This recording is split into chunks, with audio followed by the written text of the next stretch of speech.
Hoy vamos a hablar largo y tendido del infinito en un junco.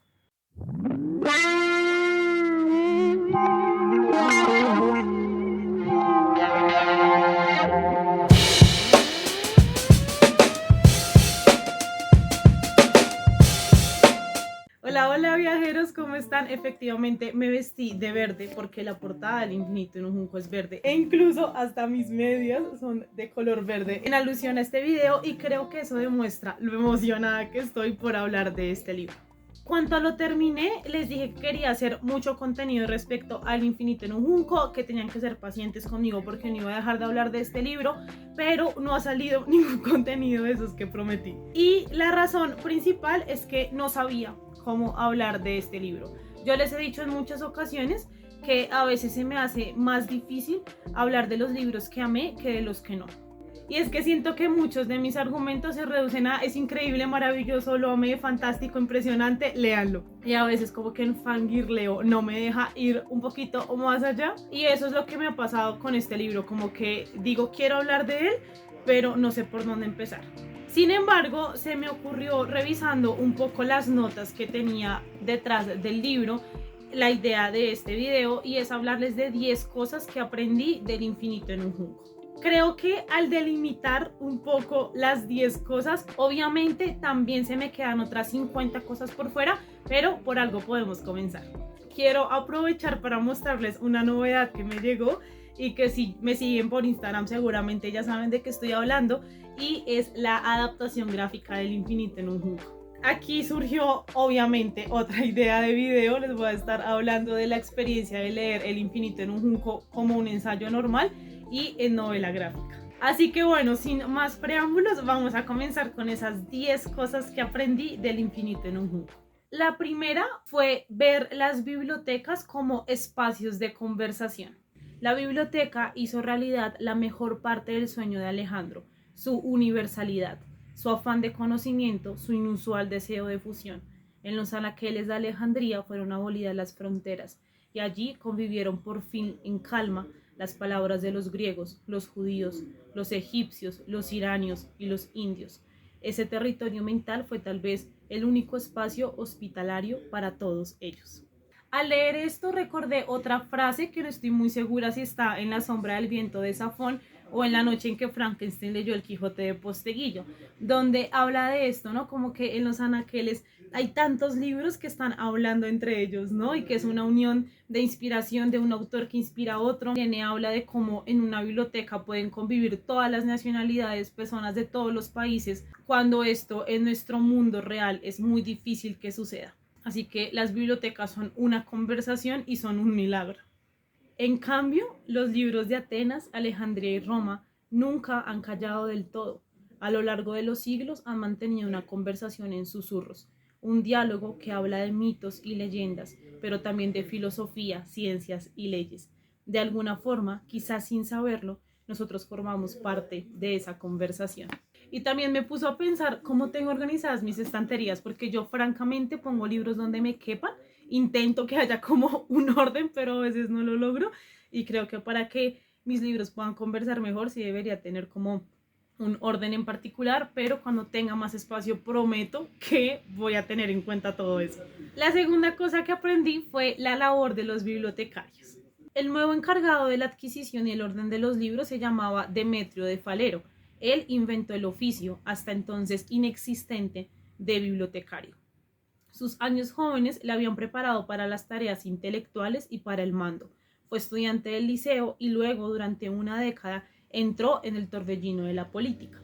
En Atenas había conocido la primera biblioteca organizada aplicando un sistema racional, la colección del mismísimo Aristóteles, apodado el Lector. Aristóteles, en más de 200 tratados, buscó la estructura del mundo y la parceló: física, biología, astronomía, lógica, ética, estética, retórica, política, metafísica.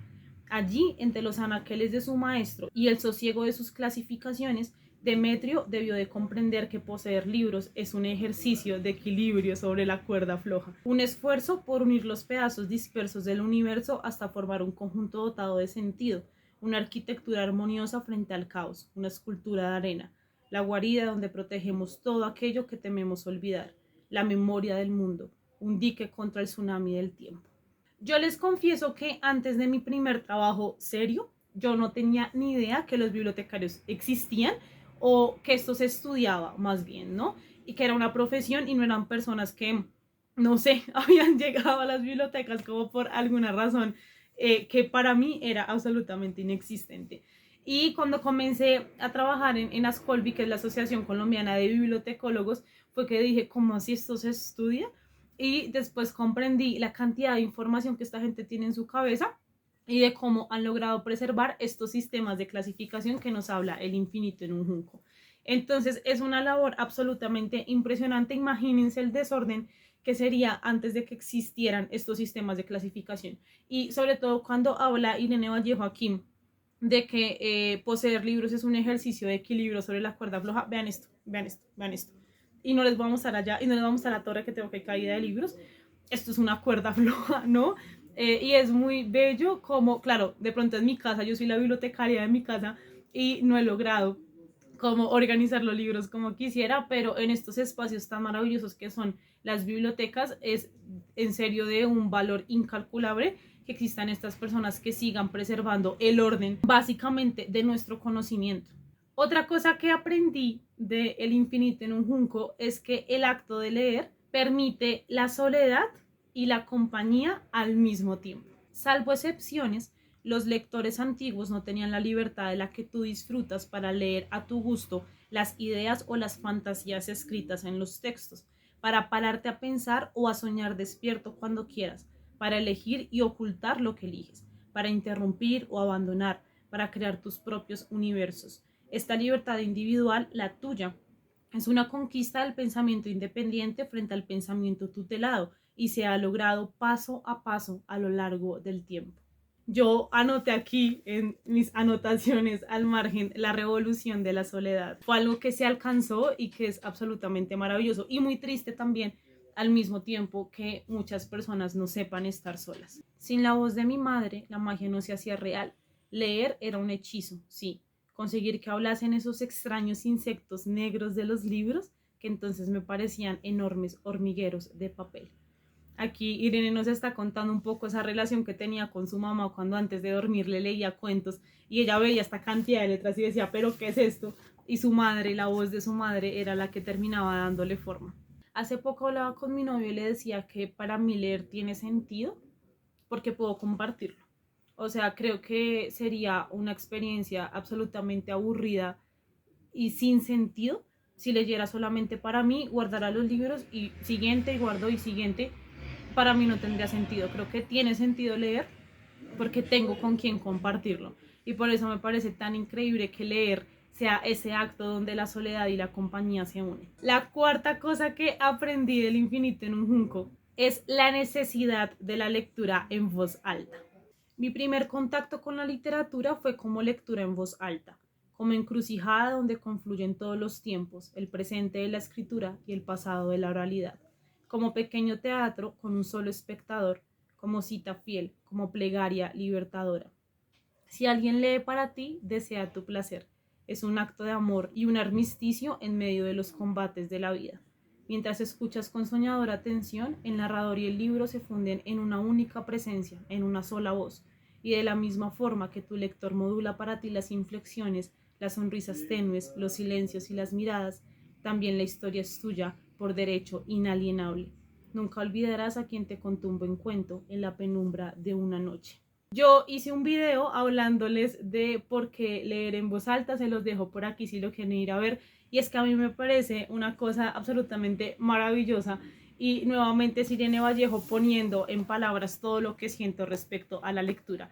Y es que yo creé estos espacios, por ejemplo, de sesiones de lectura en conjunto, porque primero me encantaba como saber que estábamos, no sé, 15 personas leyendo en ese momento preciso. Me parecía un milagro cada uno en sus casas conectados leyendo durante 1 hora o 2 horas y decidí cómo hacer un salto adicional de literalmente conectarnos todos leyendo un mismo libro y esa experiencia ha sido una cosa maravillosa. Creo que de las mejores cosas que recuerdo de mi lectura de Rayuela, que recuerdo de mi lectura de Crimen y Castigo, son las voces de estos chicos argentinos, las pronunciaciones súper diferentes de los nombres en ruso, que le daban otro sentido a la lectura. Así que leer en voz alta, definitivamente, como dice Irene Vallejo, es un acto de amor y absolutamente necesario. Otra cosa que me enseñó El infinito en un junco, o más bien me lo recordó y me lo argumentó, es que los libros son supremamente poderosos. Los libros, que en todas sus formas arden bien, tienen un triste historial de destrucción entre las llamas. Cuando le vendes un libro a alguien, no solamente le estás vendiendo 12 onzas de papel, tinta y pegamento, le estás vendiendo una vida totalmente nueva, amor, amistad y humor y barcos que navegan en la noche. En un libro cabe todo, el cielo y la tierra, en un libro de verdad, quiero decir. Repámpano, si en lugar de librero fuera panadero, carnicero o vendedor de escobas, la gente correría a recibirme, ansiosa por recibir mi mercancía. Y heme aquí, con mi cargamento de salvaciones eternas. Sí, salvación para sus pequeñas y atribuladas almas. Y no vea cómo cuesta que lo entiendan. Irene nos hace como todo un recorrido hablándonos de algunos libros que fueron quemados, ¿no? Creo que podemos recordar muchos hechos históricos donde los libros ardieron en llamas y eso demuestra lo importantes que son, ¿no? Tú no quemas y no gastas energía en destruir cosas que no hacen daño, que no son peligrosas. Y los libros a lo largo de un montón de dictaduras han sido supremamente peligrosas precisamente porque se conecta con esta segunda frase de que te permiten pensar, vivir más vidas, explorar más situaciones y no quedarte solamente con una verdad, que es lo que te quiere vender, por ejemplo, una dictadura, ¿no? Tengo un montón de frases de este tema, así que vamos a leerlas todas porque es que, a ver, para eso es este video, no me quiero quedar con nada. Habría que esperar hasta la invención de la escritura y de los libros para que algunos escritores, siempre en minoría, empezasen a hablar con la voz de los díscolos, los rebeldes, los humillados y ofendidos, las mujeres silenciadas o los apaleados y feos tercites. Tercites es un plebeyo que aparece en la Ilíada y aquí Irene está haciendo referencia a cómo en la literatura precisamente caben todos, ¿no? De hecho, una revolución gigante de El Quijote, planteándose a sí mismo como una novela de caballería, era poner estos personajes que no formaban parte de los personajes tradicionales de la literatura a hablar y a decir cosas, ¿no? Como es el caso, por ejemplo, de Sancho Panza. Antes, en las novelas de caballería, tú nunca ibas a ver un personaje como Sancho Panza, veías personajes heroicos, con destinos y batallas y dones, ¿no? Y como cosas súper claras, no este campesino que dice un montón de barbaridades, un montón de dichos y que esconde también tantas verdades en sus palabras.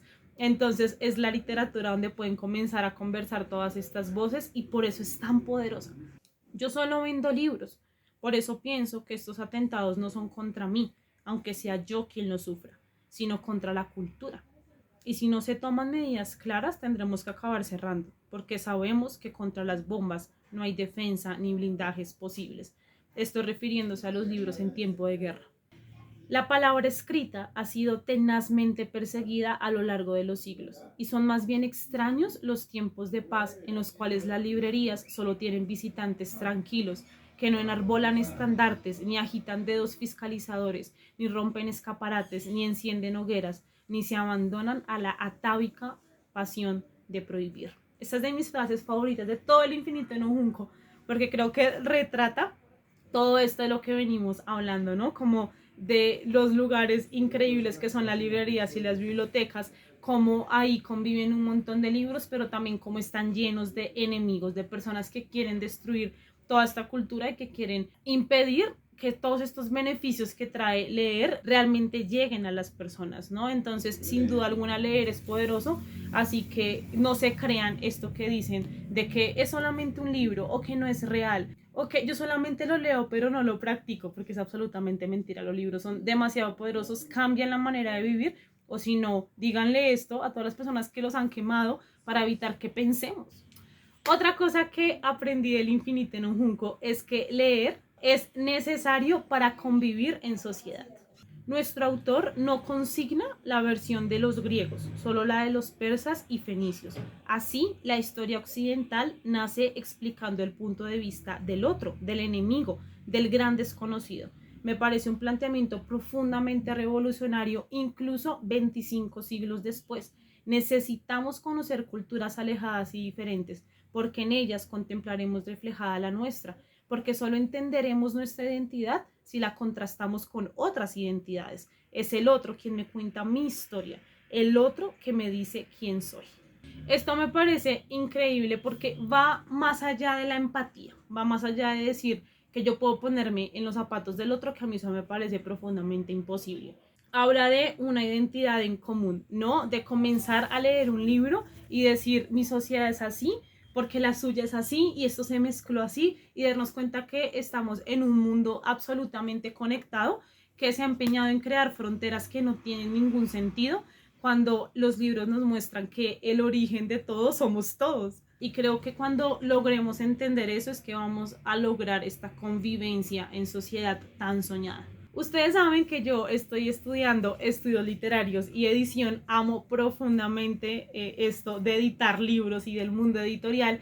Y este libro tiene unas cosas sobre edición y editores absolutamente maravillosas. Así que esas fueron otras cosas que aprendí del Infinito en un Junco, que nuevamente como que me dijeron, vas por buen camino estudiando esto porque me apasiona profundamente.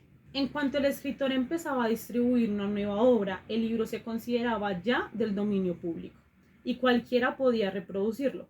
El verbo latino, que hoy traducimos como editar, edere, tenía en realidad un significado más próximo a donación o abandono.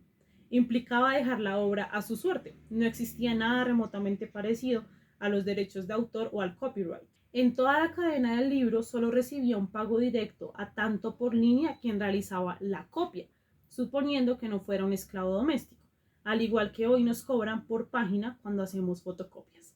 Esto es un poco como del origen de la edición, de dónde viene esta palabra, y a mí me parece esto brutal, porque si bien hoy existen derechos de autor, ¿no? Y como todo esto está súper delimitada la función del autor y los beneficios que puede recibir cuando hace una obra, el origen de esta palabra editar me parece muy valioso para comprender la relación entre un escritor y un editor. Y es que yo en lo personal sí siento que un escritor debe abandonar y donar mucho de sí mismo para construir esta relación de una persona que quiere ayudarlo a potenciar su obra, incluso tomando decisiones que puede que no esté totalmente de acuerdo, pero confiar que si está haciendo ciertos cambios en la obra es porque cree que son para mejor, ¿no? Entonces, no sé, como que yo leí esto y dije, qué bonita esta labor de editar, y ojalá pueda ser editora a tiempo completo en algún momento de mi vida. Otra cosa que me enseñó el Infinito en un Junco es que los lectores nos entendemos. Hay manías, cosas de nosotros que son como exclusivamente de lectores y que solamente los lectores los vamos a comprender. Por ejemplo, aquí dice: quienes hemos leído alguna vez a escondidas, desafiando la prohibición de los adultos en el sigilo de la noche, a horas intolerables para los niños, bajo el camuflaje de una manta, con la linterna encendida, apagándola cada vez que sonaban unos pasos que se acercaban, somos descendientes directos de aquellos primeros lectores furtivos. No deberíamos olvidar que el libro de páginas triunfó en gran medida porque favorecía las lecturas clandestinas, negadas, no consentidas. Esto a mí me trasladó a mis inicios en la literatura, donde yo me podía quedar hasta las 3, 4 de la mañana leyendo sin ningún problema, y era tal cual así, porque yo me acuerdo que vivía en una casa como de 4 pisos. Yo vivía en el 4º piso, me tenían ahí al lado del patio, y yo era feliz porque yo podía escuchar si subían por las escaleras y así. Pero tanto era el trauma que pues a veces me daba miedito, pues que yo sentía pasos, pero en realidad no era, ¿no? Como que súper ahí de, van a venir, me van a descubrir leyendo hasta ahora. Pero así era, ¿no? Lecturas absolutamente clandestinas, y qué bello que no sea la única. También pasó por eso Irene Vallejo, y seguramente muchos de ustedes también. Otra cosa que me enseñó este libro fue un montón de datos curiosos como estos que les voy a leer. Cuando hablamos de un libro largo o extenso, de forma involuntaria somos herederos de la terminología específica del rollo. Llamamos impropiamente volúmenes, del latín volvo, dar vueltas, girar, a los códices que ya no se rebobinan. En el lenguaje coloquial todavía decimos que es un rollo a lo que nos aburre, que se desenrolla y parece no acabar nunca. Y hoy la palabra scroll, que designa en inglés al rollo manuscrito, se usa para describir el acto de avanzar o retroceder verticalmente el texto en la pantalla de cualquier aparato informático, como se manejaban los viejos rotuli. Además, las compañías tecnológicas más innovadoras están desarrollando pantallas de televisión enrollables que se puedan guardar cuando no se utilizan. ¿Ustedes sabían esto? En la historia de los formatos, la pauta es la convivencia y la especialización, no el relevo. Los primeros libros se niegan a extinguirse del todo. Eso es lo que me encanta del Infinito en un Junco, y es que ya todo el tiempo está hablando de cómo el pasado convive con el presente, ¿no? Como que no hay manera en la que hablemos de inventos actuales, inventos absolutamente novedosos, porque todo tiene una carga del pasado, ¿no? Como estos significados que uno que diría que un celular tiene como algo que viene de esos libros antiguos, y sí lo tiene. En latín, el término que significa libro sonaba casi igual que el adjetivo que significaba libre, aunque las raíces indoeuropeas de ambos vocablos tenían orígenes distintos. Muchas lenguas romances como el español, el francés, el italiano o el portugués han heredado el azar de esa semejanza fonética que invita al juego de palabras, identificando la lectura y la libertad. Para los ilustrados de todas las épocas son dos pasiones que siempre acaban por confluir. ¿Sí o no? ¿No nos sentimos más libres cuando estamos leyendo? Yo de niña pensaba que todos los libros habían sido escritos para mí y que el único ejemplar del mundo estaba en mi casa. Caigo con facilidad en la tentación de idealizar aquellos antiguos manuscritos irrepetibles. En realidad eran libros mucho menos acogedores que los nuestros. La antigua escritura adoptaba la apariencia de una selva intrincada y agobiante, donde las palabras se amontonaban sin separación. No se distinguían minúsculas y mayúsculas, y los signos de puntuación solo se usaban de forma errática. El lector debía abrirse paso entre aquella espesura de letras con esfuerzo, jadeando, dudando y volviendo atrás para estar seguro de no extraviarse. Porque los antiguos no dejaban respirar el texto, en parte para aprovechar al máximo el papiro o pergamino, materiales caros. Además, los primeros libros estaban destinados a personas que leían en voz alta, desentrañando con el oído lo que para el ojo solo era una sucesión ininterrumpida de signos. Por último, los aristócratas, orgullosos de su superioridad intelectual, no tenían ningún interés en dar facilidades a lectores advenedizos, con menor acceso a la educación, para que se colasen en el exclusivo feudo de los libros. ¿Sabían esto? No, o sea, como que es impresionante. Yo conocía varias de las cosas que ella nos cuenta, como del inicio de los libros, gracias a la carrera de literatura, todo el tema de la imprenta, de cómo eran, de cómo los hacían y todo esto. De hecho, en el Reading Blog de octubre les mostré un poquito de la imprenta patriótica que tenemos aquí cerca a Bogotá, en Colombia, donde siguen haciendo los libros como en este proceso de imprenta y así, obviamente con unas ideas del libro mucho más cómodas, ¿no? Pensando en el interlineado, en la justificación, en este tipo de cosas. Pero creo que cuando uno lee un libro como normal, o sea, como por disfrutarlo y ya, no se fija en serio en toda esa cantidad de cosas que influyen en que tú también disfrutes la lectura. Yo siempre he pensado, creo que sobre todo desde que comencé a estudiar literatura y edición, que una buena edición de libro te va a mejorar la experiencia al 1000%. Así que bueno, y les dejé como 3 datos curiosos, pero este libro está lleno de ellos. Y finalmente, algo que me enseñó El Infinito en un Junco es que los clásicos son grandes supervivientes. Los clásicos son libros que, cuanto más creemos conocerlos de oídas, tanto más nuevos, inesperados, inéditos resultan al leerlos de verdad. Nunca terminan de decir lo que tienen que decir. Naturalmente, esto ocurre cuando emocionan y alumbran a quien los lee. No han sido los lectores coaccionados quienes han protegido esos textos como talismanes en las largas épocas de peligro, sino los enamorados. Los clásicos son grandes supervivientes. En el lenguaje ultra contemporáneo y las redes sociales podríamos decir que su poder, su riqueza en términos censales, se mide en el número de sus seguidores. Son libros que siguen atrayendo nuevos lectores 100, 200, 2000 años después de ser escritos.